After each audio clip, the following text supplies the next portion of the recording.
नमस्कार। विद्यार्थियों के संदर्भ में बहुत कुछ कहा गया है। जनरली हम लोग सुना करते हैं कि विद्यार्थियों के 5 लक्षण होने चाहिए: काकचेष्टा, बकोध्यानम, स्वानिंद्रा, अल्पाहारी, गृहत्यागी। किंतु आज के परिप्रेक्ष्य में अगर इन 5 लक्षणों का पर गौर किया जाए तो कुछ ऐसे लक्षण हैं जिसमें कई बदलाव आए हैं। जैसे अल्पाहारी के संदर्भ में इस युग के महान दार्शनिक, त्रिकालदर्शी, युग स्रष्टा, युग दृष्टा श्री श्यानंद मूर्ति जी का कहना है कि अल्पाहारी होना बहुत अच्छा नहीं है। ठीक है, विद्यार्थियों को अल्पाहार करना चाहिए, मगर अल्पाहारी की जगह पर अगर परिमिताहारी कहा जाए तो ज़्यादा बेटर है। अर्थात विद्यार्थियों को भोजन तो थोड़ा कम करना ही चाहिए, लेकिन उस भोजन में सभी तरह के पौष्टिक तत्व होना चाहिए उचित मात्रा में। यहाँ अल्पाहारी का मतलब ये नहीं है कि कुछ भी मिल गया और जितना आहार है उससे थोड़ा कम खा लिया तो नहीं चलेगा। तो श्री श्यानंद मूर्ति जी कहते हैं कि विद्यार्थियों को परिमिताहारी होना चाहिए। स्वानिंद्रा, कुत्ते की तरह सोना चाहिए। कहने का मतलब है कि निंद्रा के गिरफ्त में विद्यार्थियों को नहीं रहना चाहिए। विद्यार्थियों के लिए 6 घंटे सोना ही काफ़ी है। अब बिल्कुल गहरी नींद में सोनी चाहिए ताकि जब नींद खुले तो पूरा रिलैक्स मूड में। और जब भी जैसे कुत्ता क्या है कि जरा सा आहट सुना कि उसकी नींद खुल जाती है, तो विद्यार्थियों को भी जो है, जो स्वानिंद्रा का मतलब हमेशा जो है सतर्क रहना चाहिए, जागरूक रहना चाहिए, आहट को समझना चाहिए कि आहट जो है किस तरफ इशारा कर रहा है। काकचेष्टा, कौवा की तरह सतर्क रहना चाहिए। कौवा को आप देखते होंगे कि जब भी वो दाना चुगता है तो हमेशा उसकी निगाह तिरछी रहती है। जरा सा भी कुछ हलचल हुआ, खतरा कि वो फुर से उड़ जाता है। बकोध्यानम, बगुला जब मछली पकड़ने के लिए तालाब में उतरता है या जल में, जलाशय में, तो एक पैर पे एकदम देवता की तरह खड़ा रहता है। मछलियों को लगता है कि कोई संत खड़ा है। और जब ही निशाने पर मछली आती है, बस एक ही वार में बगुला का मुख में आ जाता है। तो विद्यार्थियों को भी बगुला की तरह ही ध्यान मग्न होकर के अपने लक्ष्य को प्राप्त करने के लिए अध्ययन करना चाहिए। माने गंभीर तो होना चाहिए, ध्यानस्थ होना चाहिए, मगर अलर्ट होना चाहिए कि जब भी जैसी मौका मिले उसको ग्रहण कर लेना चाहिए, ले लेना चाहिए। और जो ध्यान मग्न नहीं होता है, जिसका दिमाग जो है से इधर उधर बंदर की तरह दौड़ता रहता है, वो अवसर को नहीं पहचान पाता है। इसलिए कहा गया कि बगुला की तरह एक्टिविटी होनी चाहिए। तो अल्पाहारी एक है गृह त्यागी। गृह त्यागी से तात्पर्य है कि अगर विद्यार्थी अपना घर परिवार के साथ रहता है तो घर गृहस्थी में तरह तरह की समस्या आती होती है, तो उसका जो कंसंट्रेशन है माइंड का वो डिस्टर्ब होता है। तो वैसे निर्जन जगह पर विद्यार्थियों को अध्ययन करना चाहिए जहाँ पे इस तरह की डिस्टर्बेंस ना हो, किसी कारण से उनका टेंशन नहीं बढ़े, चिंता ना बढ़े। एकदम निरामय वातावरण होना चाहिए, प्राकृतिक वातावरण रहे तो अति उत्तम। इसलिए प्राचीन काल में गुरुकुल सिस्टम था। विद्यार्थी सुदूरवर्ती नेचर के गोद में, प्रकृति की गोद में विद्यालय होता था जहाँ पे गुरु और गुरु माता होती थी, और बच्चों को, विद्यार्थियों के अपना बेटा बेटी की तरह वो सेवा करती थी। और एक और है विद्यार्थियों का लक्षण, उसमें कहा गया कि विद्यार्थियों को ब्रह्मचर्य का पालन करना चाहिए। एक्चुअली ब्रह्मचर्य से लोग जनरली समझते हैं कि अविवाहित, मतलब जो अविवाहित है, सुख का क्षय नहीं करता है, वही ब्रह्मचर्य है। लेकिन अगर ब्रह्मचर्य के बारे में देखा जाए तो ब्रह्मचर्य का न शब्दार्थ, न गुणार्थ, न भावार्थ कहीं भी ऐसा नहीं आता है कि जो अविवाहित है, जो शुक्र का क्षय नहीं करता है, वो ब्रह्मचर्य कहलाता है। ब्रह्मचर्य के बारे में जो है, ब्रह्मणे विचरणम ब्रह्मचर्यम, अर्थात जो ब्रह्म में विचरण करता है, अर्थात संपूर्ण जगत में ब्रह्म का विकास ही देखता है, जिसके मन में ये भावना है कि ये जो भी है, जो अभिव्यक्त है, जो देख रहे हैं, वो सब में ब्रह्म है, कण कण में ब्रह्म है। तो इस भाव से भावित होकर के जो विद्यार्थी शिक्षा ग्रहण करता है वो ब्रह्मचर्य का पालन करता है। एक्चुअली शिक्षा का मूल उद्देश्य ही होना चाहिए कि सभी में ईश्वर का दर्शन करे, आस्तिकता होना चाहिए। तो इस भावना से ओतप्रोत एक विद्यार्थी को अगर गढ़ा जाए, छात्र को, तो ऐसे ही विद्यार्थी भविष्य में समाज का एक सुंदर, सुकोमल और अच्छा आदर्शवान व्यक्तित्व का निर्माण होता है। ऐसे तो ब्रह्मचर्य का, तो अब सवाल उठता है कि तो विद्यार्थियों को एक्चुअली अगर मान लिया जाए कि विद्यार्थियों को विद्यार्थी जीवन में शुक्र धातु का शमन करना चाहिए, नियंत्रण करना चाहिए, उसका क्षय नहीं करना चाहिए, तो जीवन वेद में श्री श्यानंद मूर्ति जी कहते हैं कि इस तरह के ब्रह्मचर्य का पालन करने वालों को नैष्ठिक ब्रह्मचर्य कहते हैं। अर्थात शुक्र धातु का वो जो है सो नियंत्रण करता है, कंट्रोल करता है, उसको क्षय नहीं होने देता है। बंधुओं, हम जानते हैं कि हम जो भी भोजन करते हैं उसका जो अल्टीमेटली सार तत्व है वो शुक्र धातु है, जिसमें वाइटल एनर्जी होता है, अलौकिक शक्ति होती है। हाँ, वही शुक्र धातु अंत में जो है सो जो हार्मोन्स हैं उसमें कन्वर्ट होता है। हम जानते हैं कि हमारे बॉडी के जितने भी अंग प्रत्यंग हैं सब जगह हार्मोन की ग्रंथि होती है। आप प्रतिदिन एक बूंद हार्मोन नियमित स्रावित होने से वह अंग जो है से पूरा तरोताज़ा एक्टिव रहता है।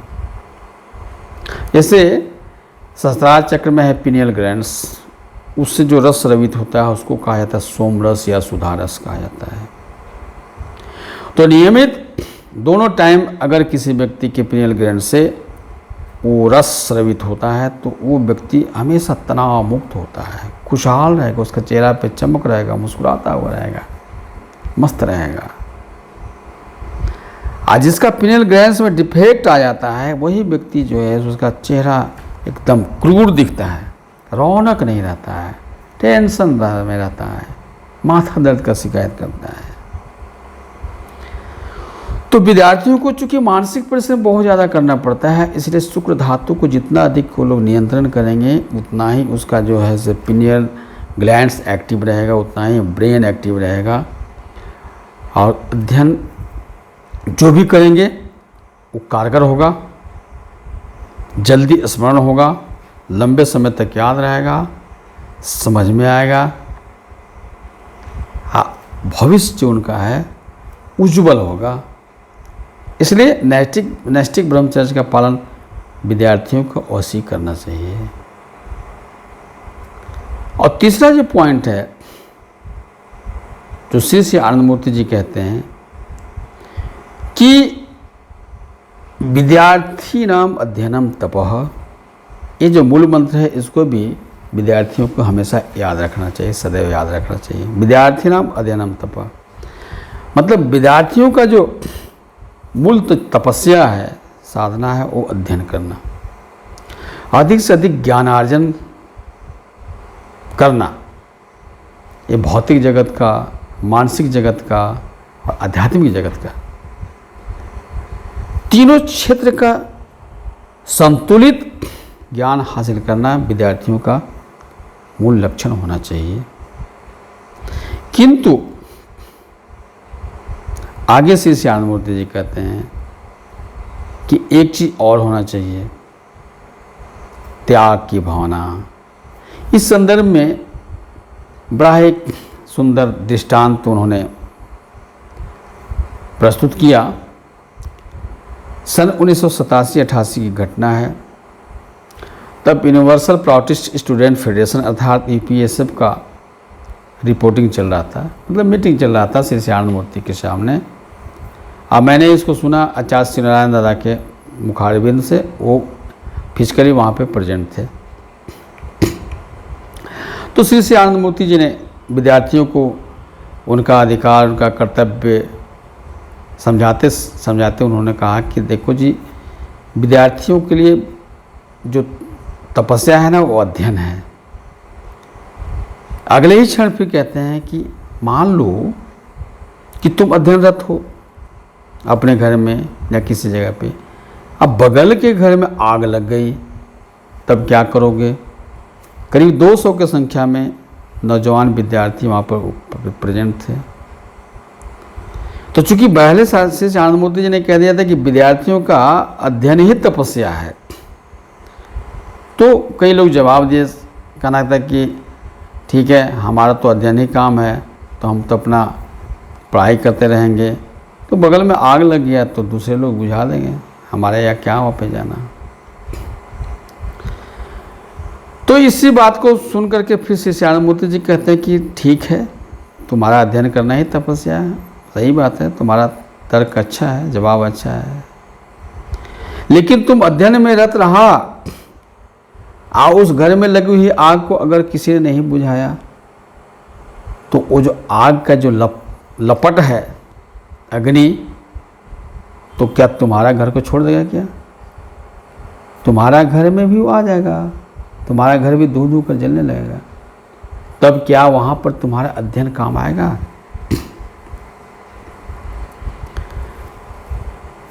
रियली? यह जो है सब एक व्यवहारिक बात है। तब श्री आनंद मूर्ति जी परम कृपालु कृपा करके कहते हैं कि विद्यार्थियों के लिए अध्ययन तो तपस्या है, पर उसके साथ साथ त्याग भी आवश्यक है। एक विद्यार्थी अगर त्यागी नहीं होता है तो वो जो है समाज के निर्माण में अपना अहम भूमिका नहीं निभा सकता है। अगर समाज तंदुरुस्त नहीं है, समाज ठीक ठाक नहीं है, समाज अगर रोगग्रस्त है, लकवाग्रस्त है, तो चूंकि मनुष्य एक सामाजिक प्राणी है, तो एक विद्यार्थी का भी व्यक्तित्व विकास नहीं हो पाएगा। बंधुओं, ये जो दृष्टांत है वर्तमान समय में बड़ा फिट बैठता है। आप देख रहे हैं कि बहुत सारे विद्यार्थी हैं, काफ़ी अध्ययन किया उन्होंने, ज्ञान अर्जन किया, MA, BA, PhD, AA क्या क्या। आज क्या है, उनका ज्ञान का कोई मोल नहीं है, कोई वैल्यू नहीं है।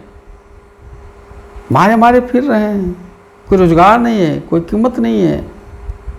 कीमत किसका है? पैसे वाला को। इनके प्रकार चाहे जिसी जैसे भी, अगर किसी के पास बहुत ज़्यादा पैसा है तो वहाँ पर ज्ञान जो है सो जीरो हो जाता है, उसका जय जयकार होता है।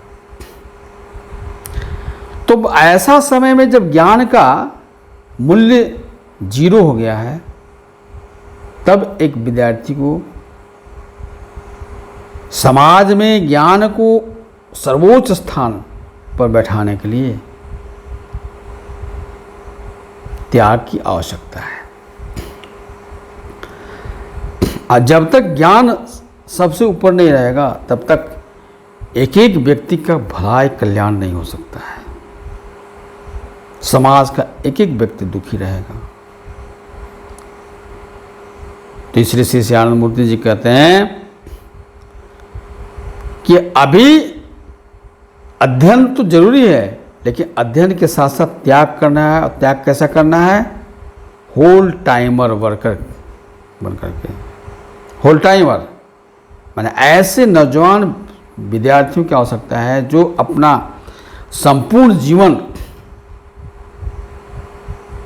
समाज के कल्याण के लिए लगा दे, क्योंकि अभी तक समाज बना नहीं। कहने को मनुष्य सामाजिक प्राणी है, लेकिन समाज नहीं बना, और जब तक समाज नहीं बनेगा तब तक इस ज्ञान का कोई मतलब नहीं है। इसलिए अभी होल टाइमर की आवश्यकता है, समर्पित जीवनदानी जो वो कार्यकर्ता की आवश्यकता है, जो समाज के लिए करे दिन रात। और दूसरा उन्होंने कहा कि अगर कोई व्यक्ति अपना लाइफ जो है तो डेडिकेट नहीं कर पाता इस तरह से, गारहस्थ आश्रम में प्रवेश करना चाहता है, तो गारहस्थ आश्रम में भी उसको एक अपना आदर्श स्थापित करना है। अर्थात जो गारहस्थ आश्रम में जो अभी कोड़ घुस गया है, तिलक दहेज, ऊंच नीच, जात पात, गरीब अमीर का भेदभाव, इसको नज़रअंदाज करते हुए, इसको दरकिनार करते हुए जो विवाह करेगा लड़का या लड़की, वो कहलाएगा रेवोल्यूशनरी मैरिज, आदर्श विवाह। तो श्री श्यानंद मूर्ति जी ने कहा कि बस दो ही रास्ता है नौजवान और नौजुवतियों को, जो ज्ञान अर्जन कर रहे हैं विद्यार्थियों का, कि आरएम करके एक आदर्श की स्थापना में अपना आहुति दे, या डब्ल्यूटी बन करके जो मानव समाज त्राहिमाम कर रहा है उसको एस्टेब्लिश करने में, उसको स्थापित करने में, उसको मजबूत करने में अपना योगदान करे। तो बंधुओं, मैं आह्वान करना चाहता हूँ कि अभी जब तक समाज नहीं बनता है, तब तक आप ये मान कर चलिए कि आपको जो है एक स्पिरिचुअल सोल्जर की तरह काम करना है। और अगर आप मोर्चा नहीं संभालेंगे तो कौन संभालेगा? बंधु, इतिहास गवाह है कि जब जब भी समाज में किसी तरह का रिवोल्यूशन हुआ है, आंदोलन हुआ है, तो नौजवान जो पढ़े लिखे विद्यार्थी हैं वही, ऐसा कि चाहे आज़ादी की लड़ाई हो, आज़ादी की जो लड़ाई चल रही थी उसमें भी सरदार भगत सिंह, सुभाष चंद्र बोस, राम प्रसाद बिस्मिल, चंद्रशेखर आज़ाद, या अहिंसा के पुजारी मान लो महात्मा गांधी है, जवाहरलाल, ये सब क्या है? ये लोग तो विद्यार्थी ही थे ना। खुदीराम बोस, बाल गंगाधर तिलक, जितने भी आज़ादी के दीवाने थे सब तो विद्यार्थी ही थे। आध्यात्मिक जगत में स्वामी विवेकानंद का नाम, वो भी तो विद्यार्थी थे ना। तो आध्यात्मिक जगत में जो गिरावट आ रहा था उसको फिर से सही स्थान पर लाने के लिए उन्होंने अपना जीवन जो है सो सौंप दिया अपने गुरु के चरणों में। तो बंधुओं, आपको मेरा वीडियो कैसा लगा आप अधिक से अधिक शेयर करें, लाइक करें और बंधुओं सब्सक्राइब कर लें अगर अभी तक नहीं किया है तो आइकन बेल को दबा दें। नमस्कार।